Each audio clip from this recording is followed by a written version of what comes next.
Unboxing. Okay. Unbox natin to guys, ito. Okay guys, mag-unbox tayo ng inverter ulit. Okay. At sana ano na siya, pure sine wave na siya. Okay, talagang gusto ko makahanap ng legit na pure sine wave para hindi na natin sole. Ito nabili ko ng nasa 2.6 yata siya. Parang ganun. 2.636 parang ganyan. Okay. Tingnan natin. Okay, fragile. Okay.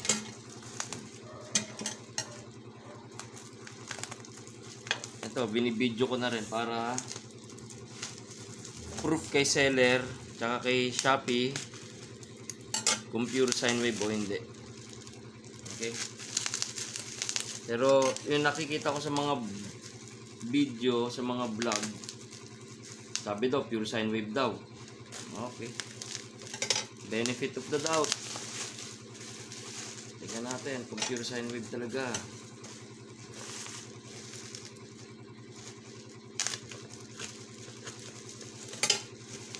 Okay. Ayan. Uy, sticker na. Sticker niya. Ay, wala akong pakialam dyan. Ito yung isa nating ano, yung nakakabit sa natin, solar natin. Okay. Minumodify ko siya. Pero ito yung ano. Ito yung isang inaabangan ko. Laki. Ang laki niya.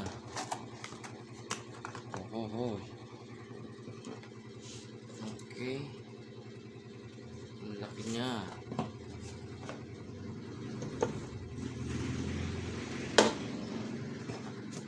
Tapos may kasama siyang yan, battery screw. Ito battery clamp. Cable. Okay. Yun lang, wala nang laman. Ngayon, dahil excited ako, i-test natin.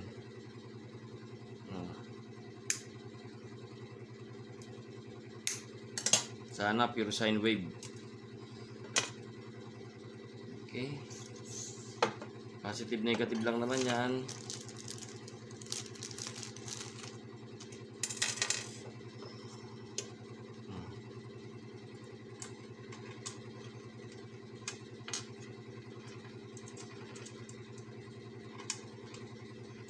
Sana pure sine wave na siya. Laki no, 2000 watts no.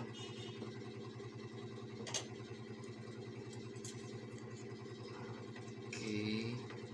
Tingnan natin ang kabit.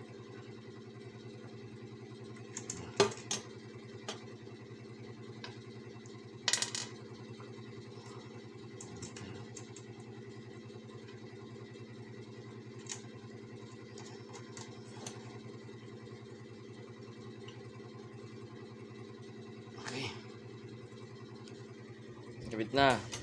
Ito naman yung battery natin.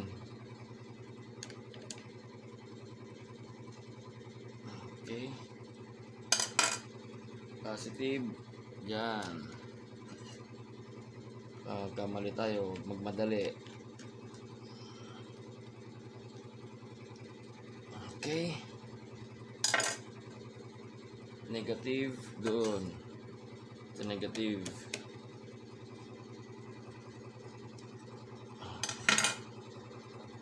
I-spark yan guys ha. Ay wala. Kasi minsan nag-i-spark siya. Okay. Lock natin. Kapit. Okay. Moment of truth.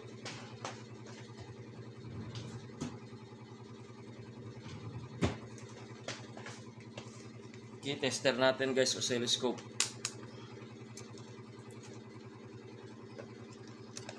Testing natin guys. Ayan, nakauna pala siya. 12.8. Okay. 12.8. Tingnan na kayo tumingin guys. Testing natin yung voltage. Nasa AC na tayo. Natin. Wow, sakto 230. That's good, that's good. Ngayon, hertz natin. Kung 60 hertz, no? Ngayon, guys, oh. 59.9, 60 hertz. Okay, ang kailangan na natin malaman is yung ano niya, oscilloscope niya, kung pure sine wave. Okay. Uy. Yan guys, pure sine wave nga siya, oh. Yan din, ah.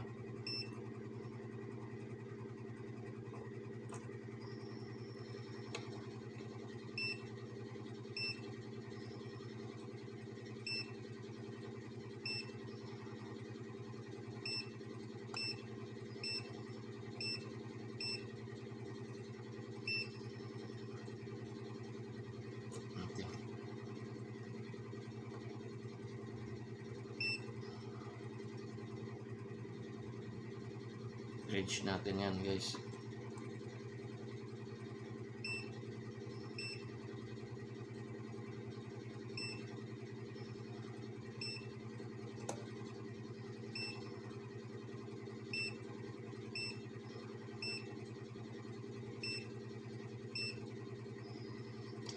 Nakuha yung tamang range.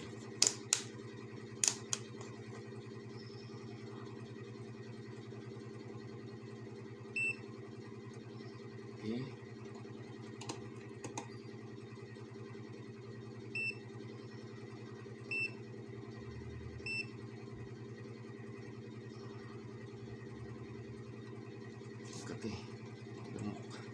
Yan guys, oh. Okay. Pure sine wave.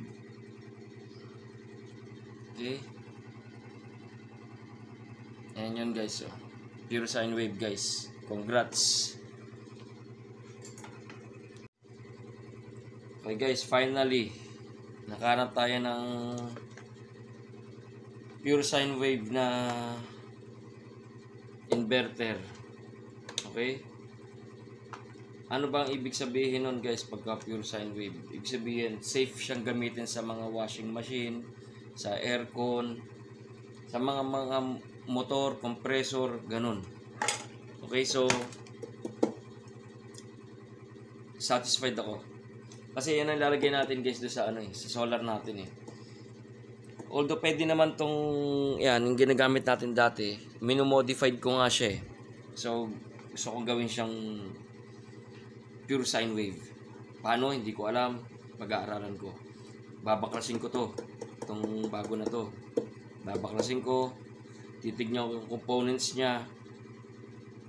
Kukomparison natin. Okay? Yun ang gagawin ko. Kasi gusto ko siyang pag-aralan talaga.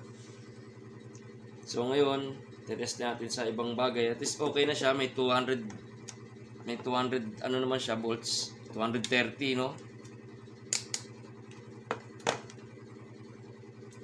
Testing ko nga ulit. 230 volts, saktong-sakto. Okay, satisfied ako. So, pwede ko ilagay sa link. Pero yan ang gagamitin ko kasi pagka per-remote ko ng solar, yan ang ilalagay ko. Hindi ko alam kung 2,000 watts o yung 1,000 watts. Depende sa customer. Kasi nag-aantay na yun. Yung gagawin ko dun, no? Sa breaker. Eh, yun. Kamo, nakabukas yung breaker. So, kailangan ko siyang ikabit na lahat. At nagtatag-ulan na. Okay, yun lang. In-unbox ko lang. Binidyo ko lang. Para makita nyo kung ano yung sine wave.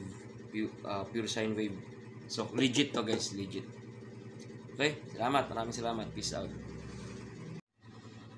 Ano lang, tanong. Setup na lahat. Paano ko siya ilalagay dito? Kulang. So, kailangan kong manap ng mas malaking plywood. Yan o. Hindi kasya, laki yung haba. 2,000 watts kasi to guys eh. 2,000 watts to, kaya malaki. May kulang. Okay? Yun ang problema. Pero okay siya. Siguro yung 1,000 watts. Hanggang dito lang siguro yun. Yung 1,000 watts. Pero ganun din. Bibili na lang din ako eh. Lakayan ko na. Di ba? Okay, at least 2,000 watts. Okay na siya. Okay?